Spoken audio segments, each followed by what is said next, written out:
சரி சரி.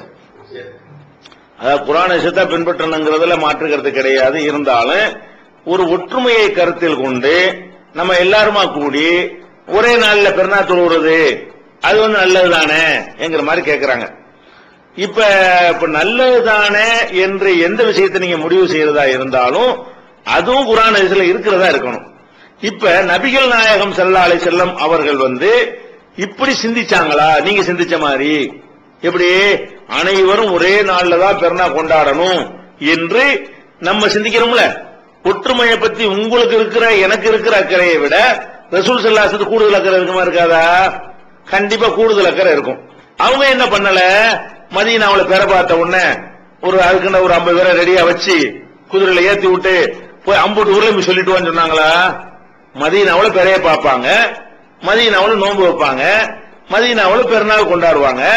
அந்த ரசூல் ஸல்லல்லாஹு அலைஹி வஸல்லம் கவர்மெண்ட் இருக்கு, கையில ஆட்சி அதிகாரம் இருக்கிறது, அன்னைக்கு வசதியும் இருக்கிறது, டெலிபோன் பேச வசதியும் இல்லையே தவிர குதிரையில ஒரு ஆள் அனுப்பிடுற வசதி இருந்துச்சா இல்லையா?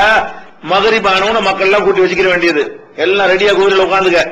பெற பார்த்தாச்சுல, இந்த பெற பார்த்த செய்திய நீ வந்து எல்லா ஊருக்கும் போய் சொல்லிட்டு விடியா அப்படின்னு சொல்லி அவங்க ஆளுகைக்கு உட்பட்ட எவ்வளவுக்கு போக முடியுமோ அந்த அளவுக்கு போய் சொல்ல சொல்லி ரசூலுல்லாஹ் ஏற்பாடு பண்ணனாங்களா? பண்ணவே இல்லை. அப்ப என்ன விளங்குது? இதுல ஒற்றுமை தேவையில்லைன்னு விளங்குது. என்ன தேவையில்லை? மதீனாவுல உள்ளவர் அங்க பார்த்தபடி முடிவு எடுத்திருப்பாரு, வேற தாய்ப்புல உள்ளவர் அங்க உள்ளபடி முடிவு எடுத்திருப்பாரு, மக்காவுல இருந்தவர் அவர் பிற பார்த்து முடிவு எடுத்திருப்பாரு. தவிர மதீனாவின் முடிவை ரசூலுல்லாஹ் ஏன் தெரிவிக்கல? நீங்க சொல்லக்கூடிய அவ்வளவு இம்பார்ட்டன்டான பெருநாள் என்பது உலகமெல்லாம் சேர்ந்து ஒரே நாள்ல கொண்டாட வேண்டிய அளவுக்கு ஒரு முக்கியமான மேட்ரு என்று இருக்குமையானால் அல்லாஹ்வுடைய ரசூலுக்கு இல்லாத ஒரு இம்பார்ட்டன்ட் உங்களுக்கு ஏன் வரணும்? அப்ப ரசூல் ஸல்லல்லாஹு அலைஹி வஸல்லம் அவர்கள் மதீனாவில் பிறை பார்த்த முடிவை உலகம் பூரா போய் கொண்டு போய் சேர்த்தாங்களா? உலகம் பூரா வேண்டியதில்லை, அவர்களுக்கு எந்த அளவுக்கு முடியுமோ அந்த அளவுக்கு சேர்த்தாங்களா? அல்லது என்ன பண்ணிருக்கனே, அவங்க அந்த காலத்துல எவ்வளவு எல்லா ஊர்களையும் ஜும்மாக்கள் நடந்துச்சு, எல்லா ஊர்களையும் ஜமாத்துகள் இருந்தது, எல்லா ஊர்களையும் இஸ்லாம் பரவிக்கொண்டே இருந்தது. அந்த மக்களுக்கெல்லாம் தகவலை சொல்லி உங்க ஊர்ல பெற பாத்தீங்கன்னா உடனே மதீனாவுக்கு ஒரு ஆள் ஒடியாந்து சொல்லிடணும், குதிரையில புறப்பட்டு வந்தா ஒடியான்னு சொல்லிடலாம், 4 மணி நேரம் 5 மணி நேரத்துக்கு ஒடியாந்து சொல்லிவிடலாம்.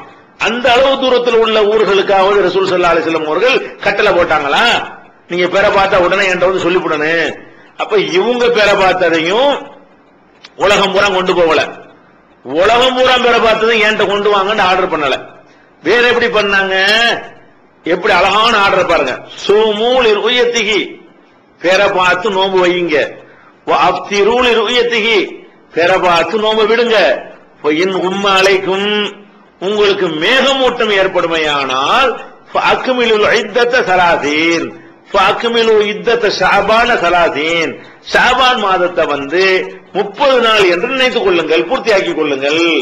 அப்ப நீங்க பெற பாக்குறீங்க, மேகமா இருக்குது, பிற இருக்கவும் வாய்ப்பு இருக்குது, அதை பத்தி அழட்டிக்கிறாங்க, பிற இல்லைன்னு நினைச்சிட்டு போ. அப்படின்னா என்ன அர்த்தம்?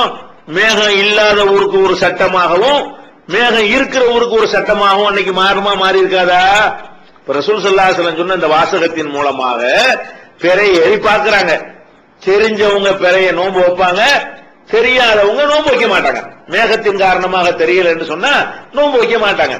அப்ப ரசூல் ஸல்லல்லாஹு அலைஹி வஸல்லம் அவர்களே 2 நாளில் வைப்பதற்கு அங்க அனுமதியை கொடுத்துறாங்களா இல்லையா?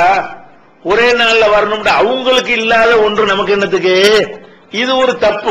இது ஒரு விஷயம். ரசூல் ஸல்லல்லாஹு அலைஹி வஸல்லம் இந்த வழியை காட்டல.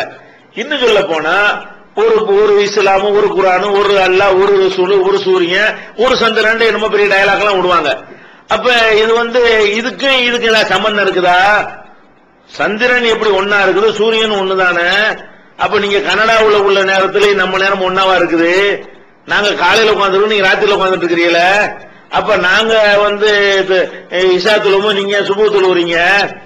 அப்ப வந்து நமக்கு நேரங்கள் வித்தியாசம். ஒரு சூரியன் தான், ஒரு சூரியனா இருந்தாலும் அது என்ன அர்த்தம் நல்ல விளங்கி கொள்ளணும். சூரியனை பொறுத்த வரைக்கும் நமக்கு நேர சூரியனே நேரத்தை காட்டாதுங்க. அது நமக்கு நேரம் எப்ப வருதோ அதுக்கு தகுந்தவாறு தான் நேரத்தை காட்டும். எனக்கு உச்சிக்கு வந்தா பகலை காட்டும், சாஞ்சிருச்சுன்னா அசரை காட்டும், மறைஞ்சிருச்சுன்னா மகரிபை காட்டும். அதே நேரத்தில் எனக்கு மகரிபை காட்டும் போது உங்களுக்கு சுபவை காட்டும். அப்ப அந்த ஒரு சூரியன் தான் அது என்ன டைரக்ஷன்ல இருக்குதோ அதுக்கு தகுந்தவாறு நேரத்தை காட்டும். அதே மாதிரி தான் ஒரு சந்திரன் தான் அது யாருக்கு நேரம் அது வருதோ அதுக்கு தகுந்தவாறு தான் நேரத்தை காட்டுமே தவிர அது எங்கேயோ வந்துட்டதுனால பகலா இருக்கிறவனா நோன்பு வைக்க முடியுமா?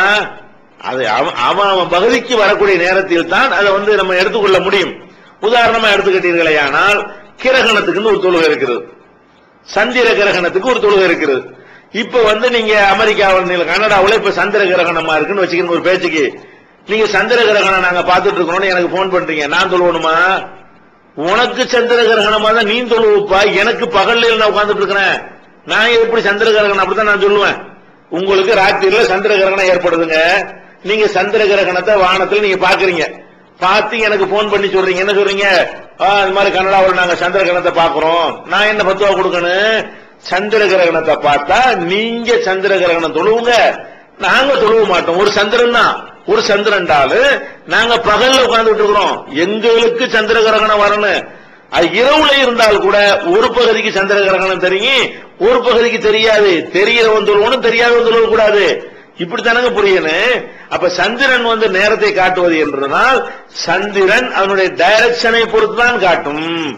எனக்கு நேரம் எப்ப வருதோ அப்பதான் எனக்கு முதல் நாள், யாருக்கோ வந்தது எனக்கு முதல் நாள் ஆவாது. இதை நீங்க வழங்கிக் கொள்ள வேண்டும். இதை விட குர்ஆன்ல ஹதீஸ் எல்லாம் தனியா வைங்க.